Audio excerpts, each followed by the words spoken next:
This episode is brought to you by Shopify. Forget the frustration of picking commerce platforms when you switch your business to Shopify, the global commerce platform that supercharges your selling wherever you sell. With Shopify, you'll harness the same intuitive features, trusted apps, and powerful analytics used by the world's leading brands. Sign up today for your $1 per month trial period at shopify.com/tech, all lowercase. That's shopify.com/tech. A quest is a search for something. And every week, the Quest podcast will show you how we know what we know through interviews with people that have incredible stories of dedication and perseverance. I'm your host, Todd Fisher. Join me in this thought-provoking and inspiring podcast of discovery. Find us anywhere you listen to podcasts.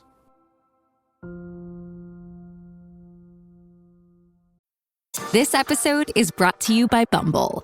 So, you want to find someone you're compatible with, specifically someone who's ready for a serious connection, totally open to having kids in the future, is a tall, rock-climbing Libra, and loves rom-coms with vegan pizzas on Tuesdays just as much as you do. Bumble knows that you know exactly what's right for you. So whatever it is you're looking for, Bumble's features can help you find it. Date now on Bumble.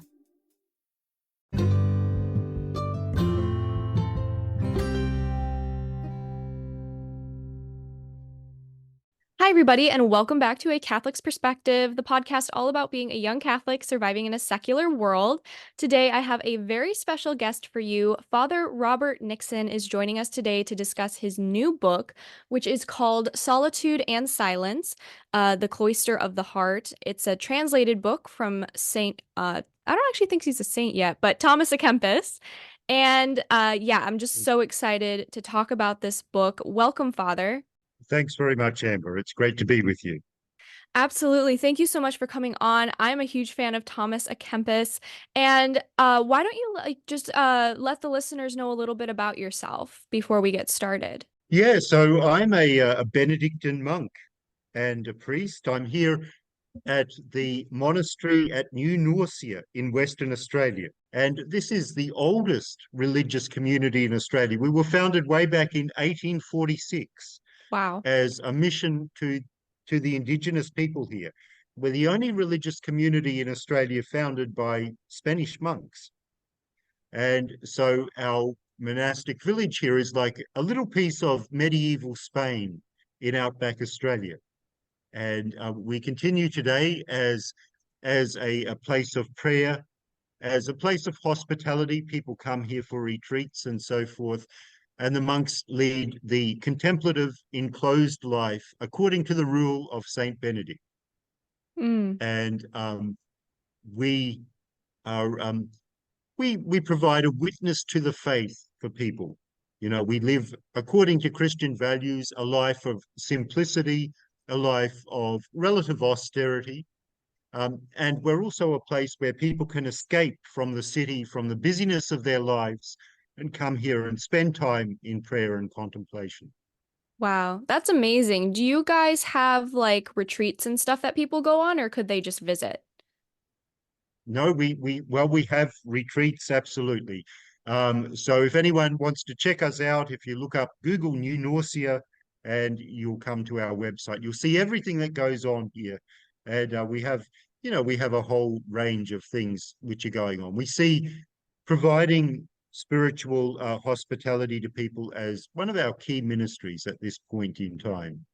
That's amazing. That's so cool. I wish we had more places like that in the US. You know, I'm sure we do. It might just be a little hidden, but I know we have a lot of people from Australia who listen in, so maybe they'll like take a trip down there or up there, wherever you are, and just kind of visit. Yeah, absolutely. That's amazing. Well, Father, I'm so excited to get into this. So for people who are watching this on YouTube, they can see the book. It is so pretty. Did you come up with this design? You know, the people at Tan Books came up with this design, and they always produce lovely productions. So I'm very happy with what they came up for here. I love it. It's so like, I don't know, it's just so pretty, and like it's a beautiful read as well.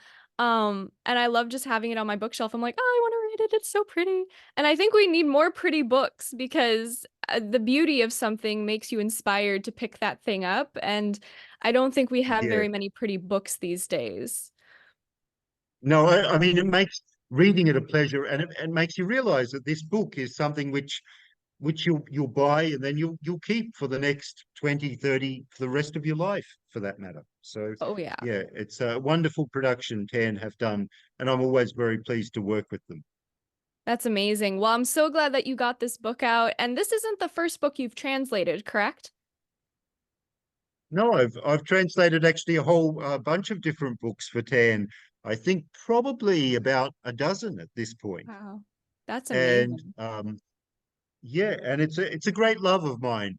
Um, Uncovering these forgotten works, works which have gone unnoticed, sometimes for centuries, and translating them into English. And I'm very fortunate to know Latin, and so not too many people do these days, to be able to translate it. So as a monk, I see this as part of my calling, because Mm. throughout the Middle Ages, one of the things which monks did was copy out books by hand to transmit the treasures of wisdom and knowledge.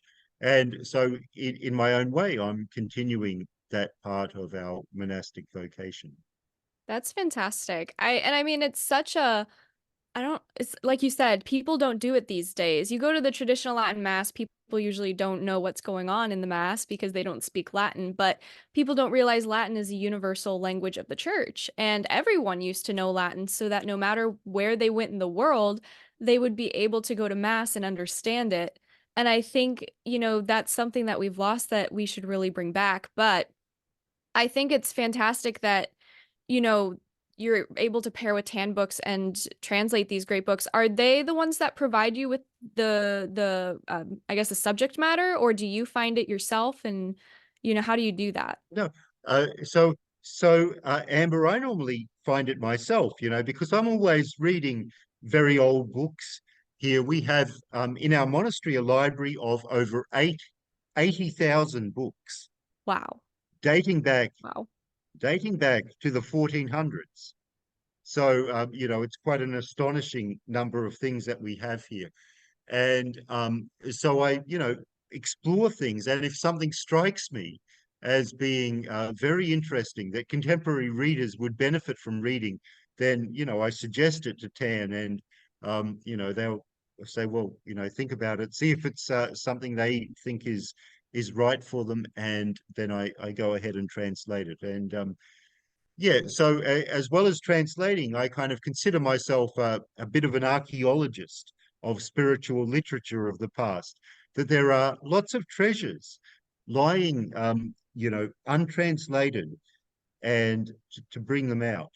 Because yeah. of our Latin literature from the Middle Ages, I'd say less than 5% at the moment has actually been translated into English. Oh wow, that is a lot. Yeah, Like not a lot's been it translated. is indeed. Wow. Yeah. Because we know of like a lot of saints whose works have been translated over the years. I mean, Saint Therese of Lisieux, and even then there's some French in her book because back then people could automatically just knew Latin and French because they learned it in school. Those were just mandatory languages to learn. But now I'll read a book from like, I don't know, an older English book or something, and there will be Latin or normally more or less French in there. And I'm just like, oh. Well, nobody knows how to say that anymore unless you take French classes. Yeah, So, yeah. Yeah, yeah. Funnily enough, when I was a small child, this is one of the things that first made me interested in learning Latin. I loved reading Edgar Allan Poe, and he often quotes Latin, Latin, French, Greek, whatever, assuming his readers could understand it. And bit by bit, I came to value that and to pick it up. And Latin actually isn't so hard to learn as people sometimes imagine. It's no harder than Spanish or Italian or whatever. It's just a matter of using it frequently, and then little by little it becomes ingrained, becomes perfectly natural. But yeah, unfortunately, that's largely been lost within our culture at this point in time.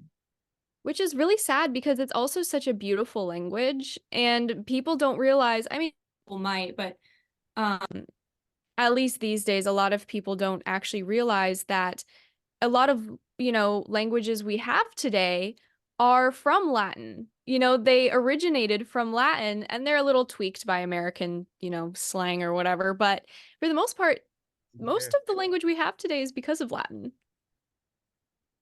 absolutely. So yeah, it's the direct forefather of our modern languages. So I think it's a very useful thing to learn. And of course, within the church itself, when you're dealing with church documents, with canon law and so forth, you look at the original to find out what does it really exactly mean. Mm, And so it's important, not to mention the liturgy. Liturgy, the Latin language in our liturgy is part of our cultural heritage as the Roman Catholic Church. And in the same way that the Coptic Church, the Greek Church, and so forth retain these things as part of their culture, so too does the Catholic Church.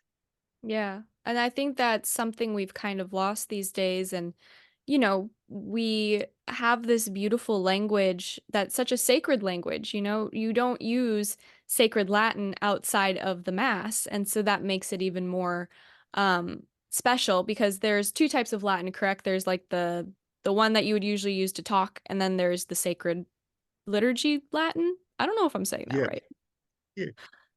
yeah, yeah, kind of, Amber. They're not completely distinct, but there is. And I think the celebration of when we see the liturgy celebrated in Latin, we're reminded that it's the same throughout the world and that it's the same liturgy that we're hearing, which the saints in previous centuries heard. So it's representing an eternal truth. And I think there's a great um, dignity, beauty, and nobility in that. Absolutely. I love going to the mass of the saints who walked the world. It just feels like such a connection to heaven. And it's just such a fun time too. I don't know. People sometimes get bored at the TLM, but I'm like, nope, I am here and I am ready to focus. It's great. But Yeah, yeah, yeah. it's just such a beautiful experience. But to get into the book, I love talking about the TLM, but to get into the book, Father, could you provide like just a brief overview of this book and what inspired you to translate it? Yeah. So he wrote this book as a kind of result of a request for someone to give them a small book which they could just dip into at different times throughout the day and would focus them. And he divides this book into two sections, one on solitude and one on silence. And these are traditional elements of the monastic life.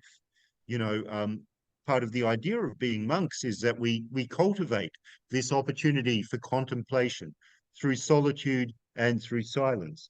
But it doesn't apply only to monks. He talks about, that it's in these times, in these situations, that we can most closely relate to God, who exceeds all of our words. And I think silence and solitude are something that a lot of modern people are very much deprived of, that we live in a very kind of busy and noisy culture with constant communication, constant interaction with people. Even when we're alone, we still have electronic communication and so forth. And that we need to recapture this. And that was one of the things that made me inspired to translate this book into English, to give people a guide to solitude and silence. And a lot of what he says, even though he was writing back in the 14th century, still applies so much so to people today. Yeah, I was reading it and I was just like, oh, wow, this is an exact example of what I have to go through on a daily basis. And I think it's crazy how the saints, their works are truly timeless. Despite the fact he lived, did you say in the 1400s or when did he live? Yeah, that's right. Yeah. Yeah, the Born in 1400s. 1380, died in about 1471. Yeah. Oh, okay. So he was like right in between there. It's like so crazy how his work still today is being used and it's accurate. Like human nature just kind of repeats itself. It can't really be changed in a certain sense. But to see Thomas Aquinas, who lived like centuries ago, be able to put a book out or a booklet, like this was technically a booklet. Well, it is a booklet, but Yeah. for a friend or for a guy or something. And then later we're using it today and it's just as accurate to the world we live in today as it was back in the 1400s. Absolutely. Absolutely. I love how the saint stuff is just so timeless. Same thing with Saint Therese of Lisieux and, Saint Alphonsus Liguori. But yeah, I know these days, with everyone being afraid of being alone with their thoughts, you mentioned that how we live in this world of noise. Everyone has an earbud in, or they have a podcast playing in the background. The TV is in the background. Everyone seems to kind of like avoid this silence and solitude. They don't want to be in it. They're afraid to be alone with their thoughts. But why are these things so Yeah. important, Father? Because it's when we're in a state of silence and solitude that we can truly become aware of our own thoughts and feelings, Mm, and we can also truly become aware of the presence of God. You know, and the presence of God, the encounter with God in a mystical sense, is never something which is imparted to us by words or images.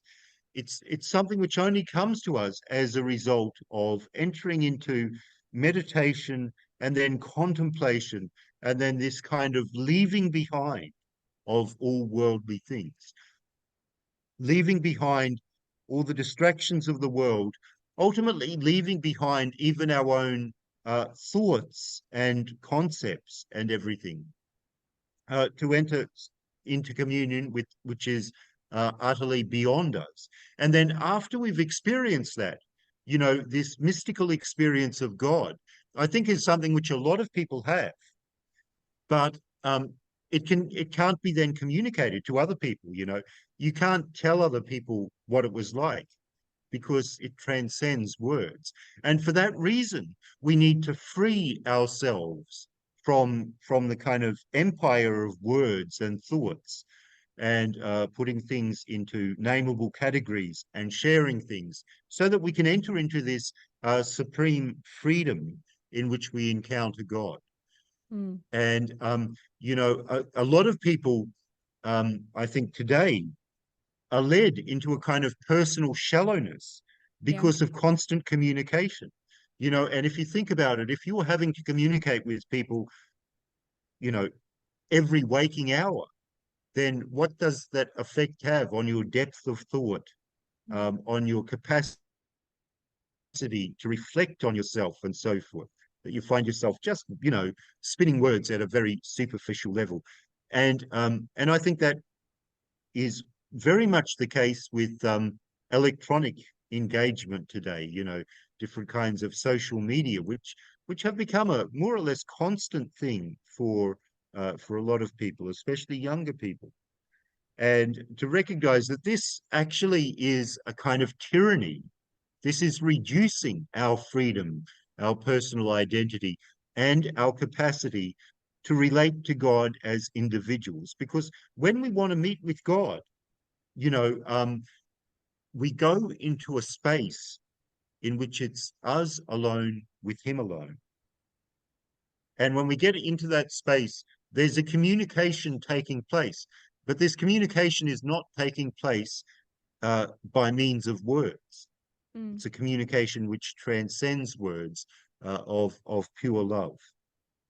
So I think that's really what we need to tap into more at this point. I think that's beautiful because I've always known that God speaks through silence. There's something about it where and it's not just like auditory silence. It's silence in our heart too.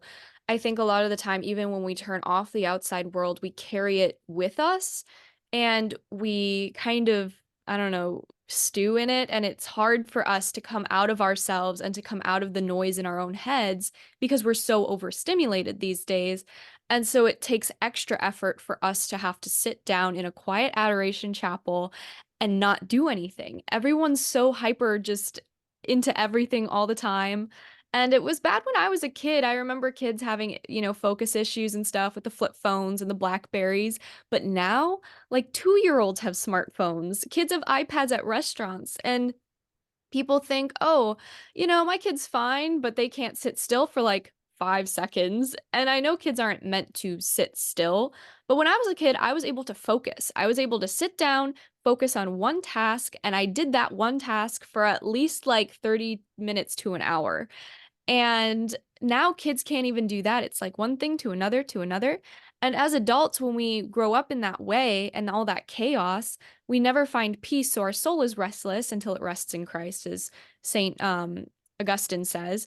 But at the same time, if we are turning the phones off, but we're not also turning off the chaos in our own minds, we're not making much progress. Would you agree?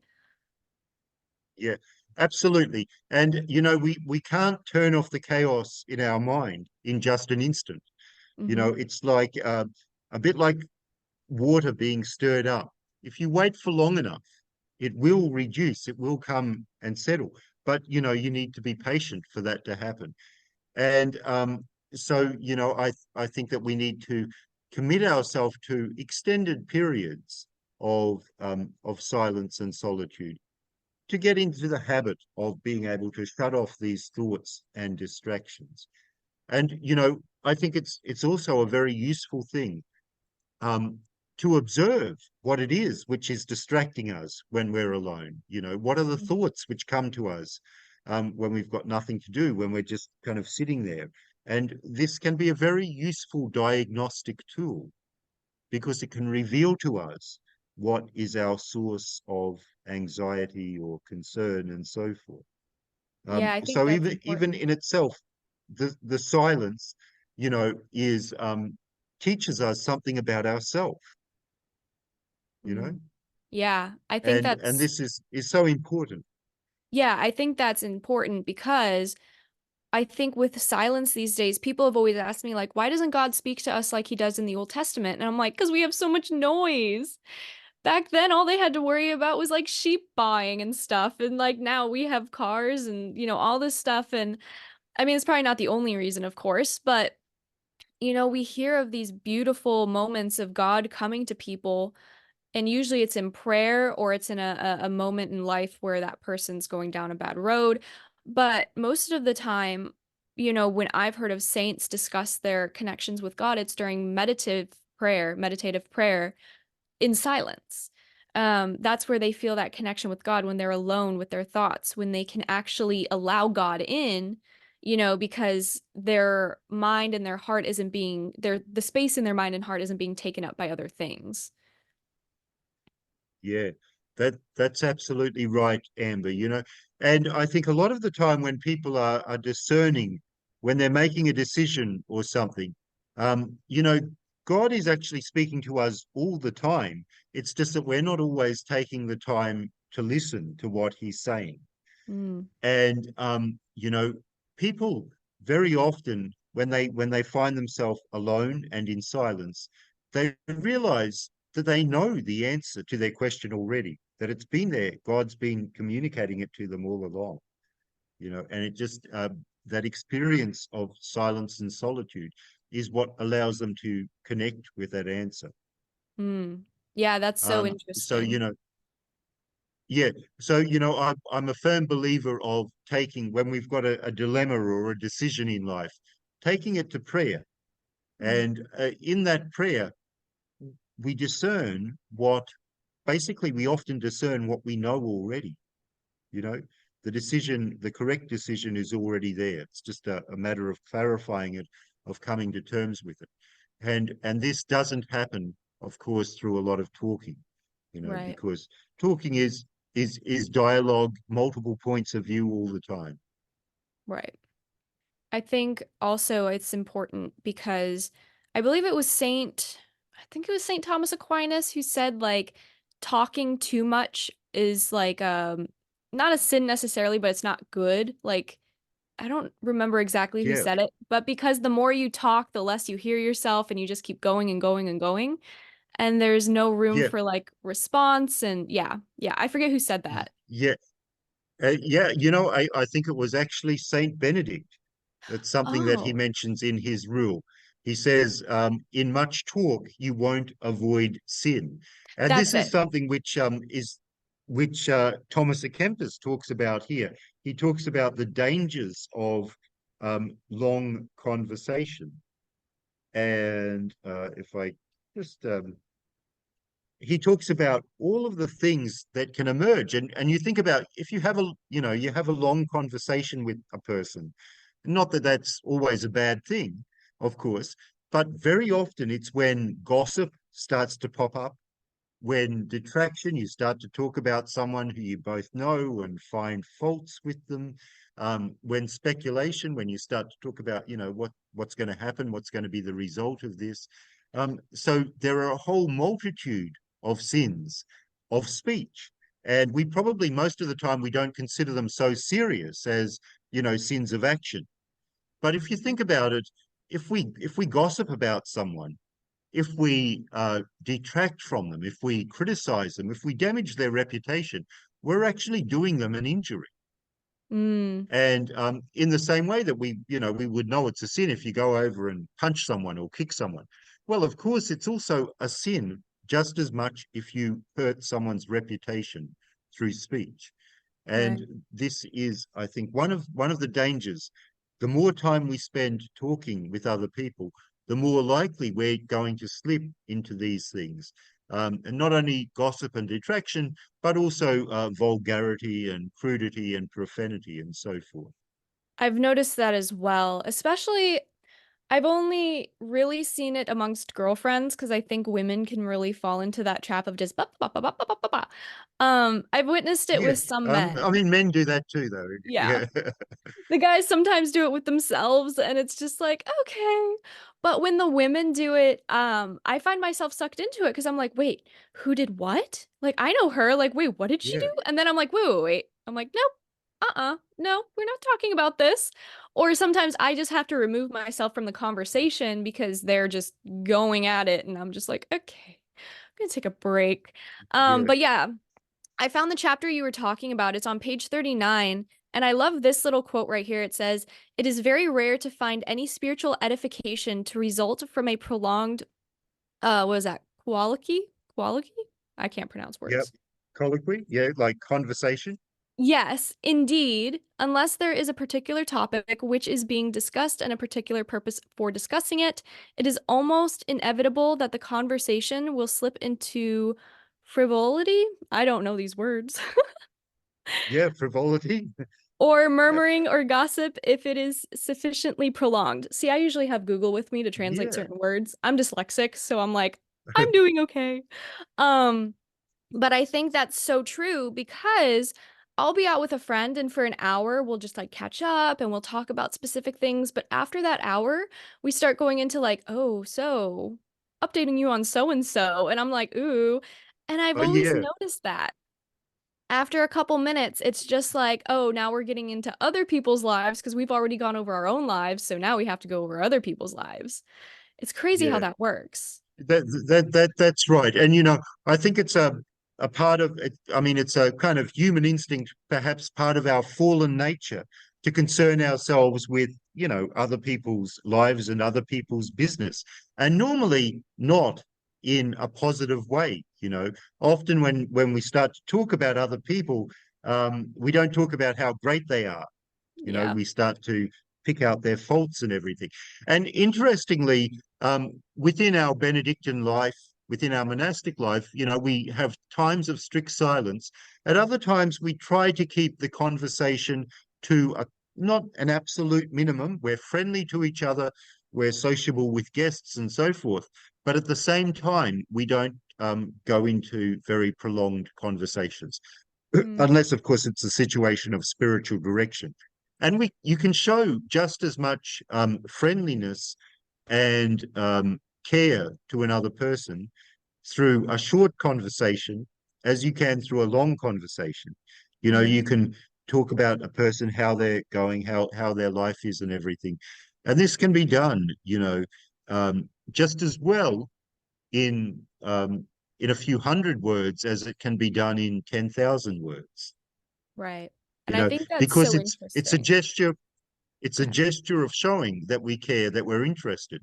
Mm, But there often is no benefit to prolonging these things. And I think we should be mindful of this in our interactions with other people, you know. I And in monastic life, we talk to each other, we say hello, how's it going, talk about what's going on, but we don't have prolonged conversations as a matter of course. right. And it actually works very well. Our communities tend to hang together well. Another thing, Benedictine monasteries, we don't talk about other monks as a general rule. Hmm.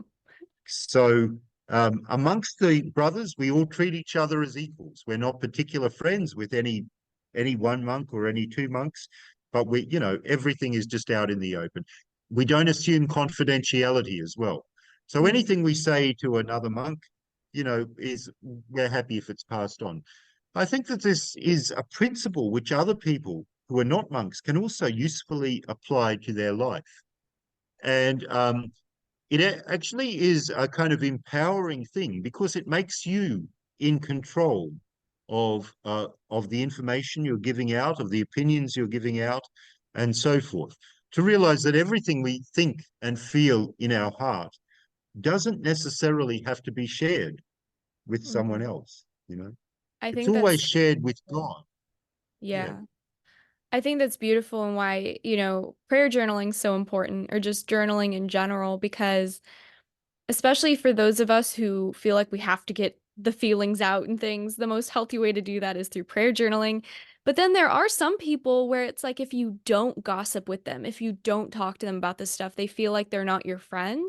I've ran into a lot of people like Yeah. that where these women, they'll be like, why aren't you talking to me about so and so or this or that? And as I'm discerning this and learning more about, chastity of speech, or just, boundaries, I should say in general, the more I realize who I can trust and who I can't, and the more I'm realizing like this doesn't need to be said to this person because then it's just gonna fuel a gossip session somewhere else. And because I think venting sometimes for women gets convoluted, or I guess misunderstood with gossiping, because I definitely think like being able not vent about somebody but about a situation, about something that happened. You Yeah. don't have to mention names is helpful for women, but I definitely have noticed that like if I don't gossip with some girls, they're just like, "Oh, you're not our friend, like you don't trust us." And I'm like, "Yes." To the second one. Um Yeah. Um, yeah, and I kind of I see what you're saying, Amber. There, I understand it.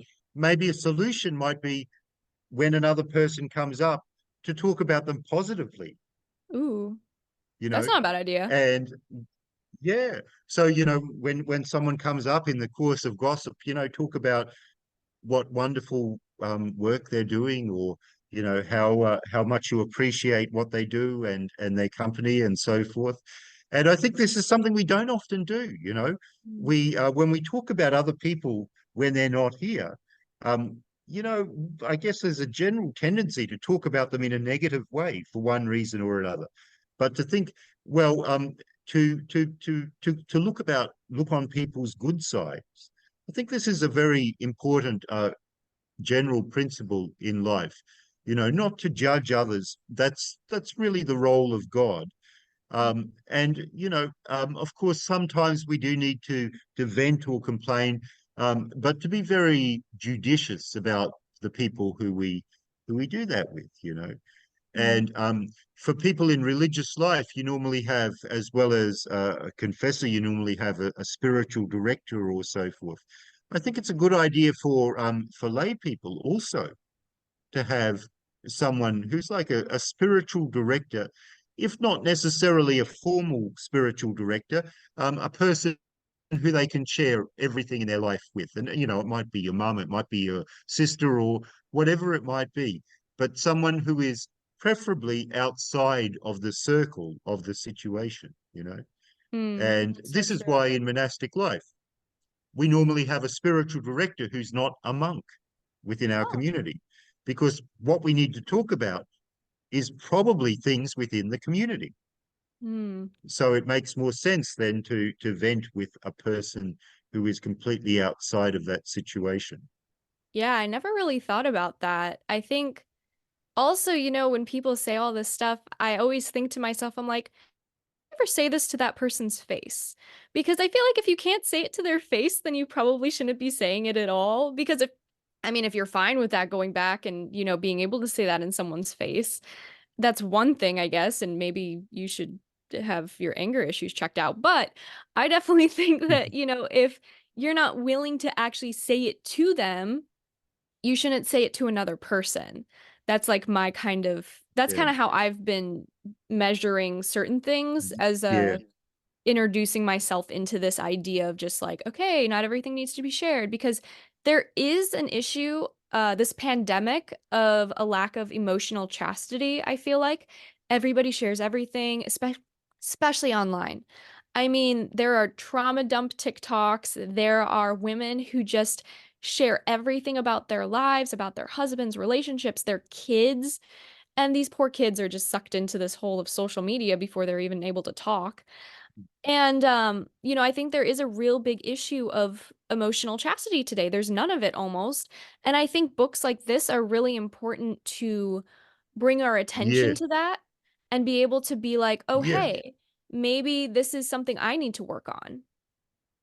Indeed. And I think sometimes people overlook that we have God here as the ultimate uh, person to whom we can confide. We can talk to God about literally anything at all in our life. We can tell him anything we feel because he kind of knows it already. Um, and we can even like bounce ideas off God, if I can put it in that way. Wow. And I think that you know, is a way of getting things out of our system, of clarifying things, and this is where the prayer to God, the conversation with God, is so important because if it's not there, then there's still this need to share, but it doesn't have a proper outlet. So people go to the internet because it's kind of like a quasi God for them. It's kind of impersonal. They're not going to meet most of the people who they talk to on the internet. They're often Mhm. anonymous, so they feel that this is not going to go any further. But I think that's a great mistake. As far as typing things on the internet, you may as well type things on just a computer that's not connected to the internet. It will do just as good. You'll be articulating yourself just as well, or you might just write it down, or you might just say it to God.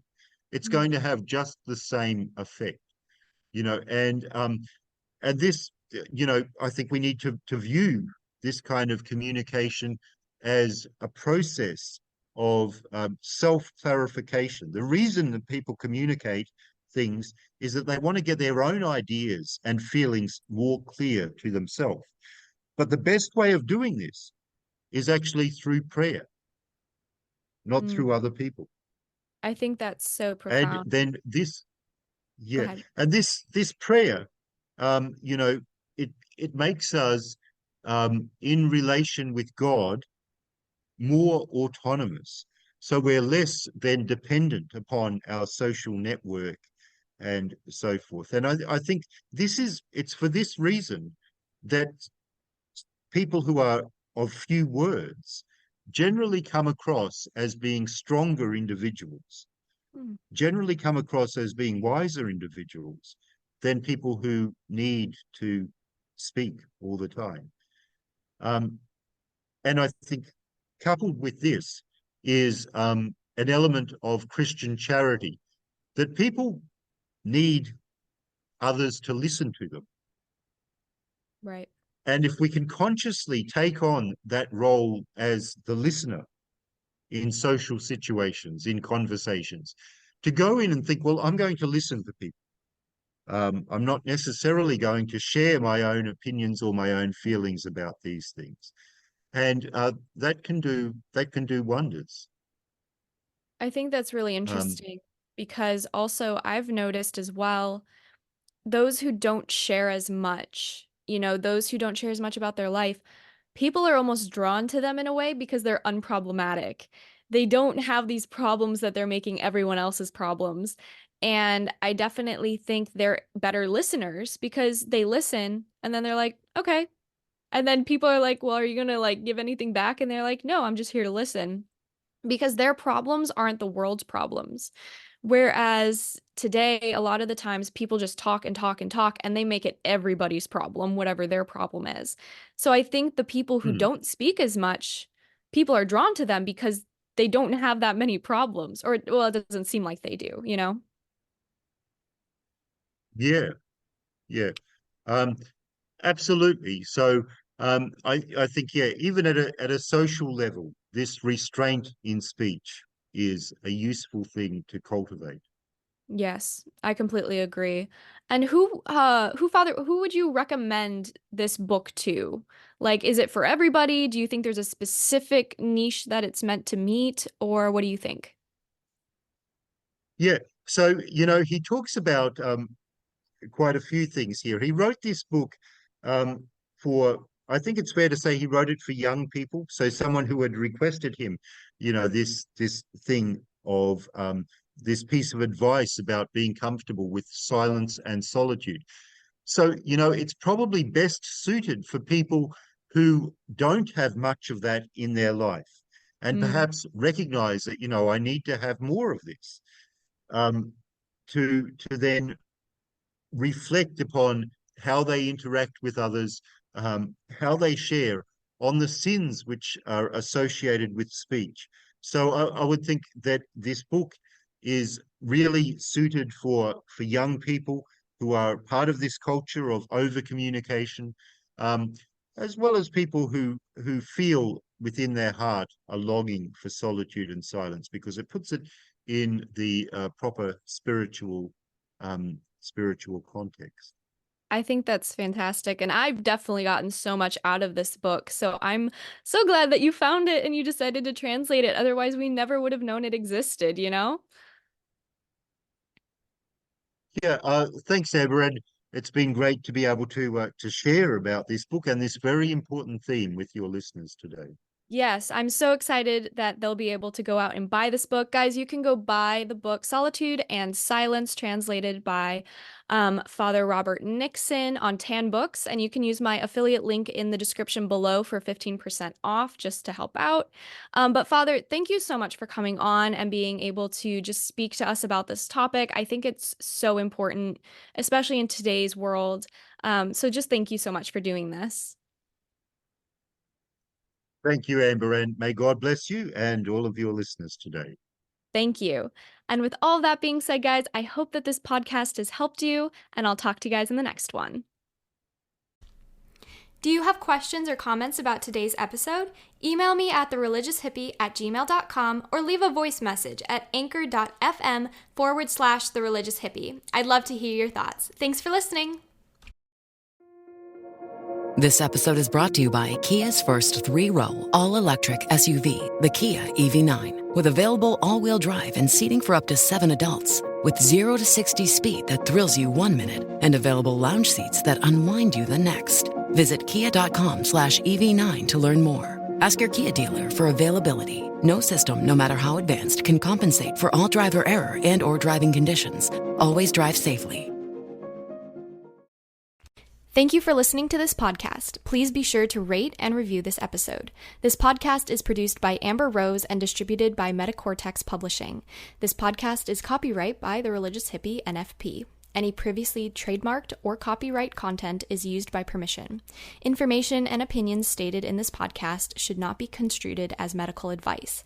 Please be sure to visit the official website for The Religious Hippie at thereligioushippie.com or find me on social media for other unique content. Hi, I'm Father Daniel Duplantis. In the 20th century, a new movement from the Far East captured the Western mind. Since then, the intersection of Christianity and martial arts has generated both conflict and harmony. In between, there remains many gray areas. In my new book, Jesus in the Dojo, I combine timeless theology with modern catechesis to provide a clearer path of reconciliation between the Christian faith and the practice of martial arts. You can find my book, Jesus in the Dojo, available now at most booksellers.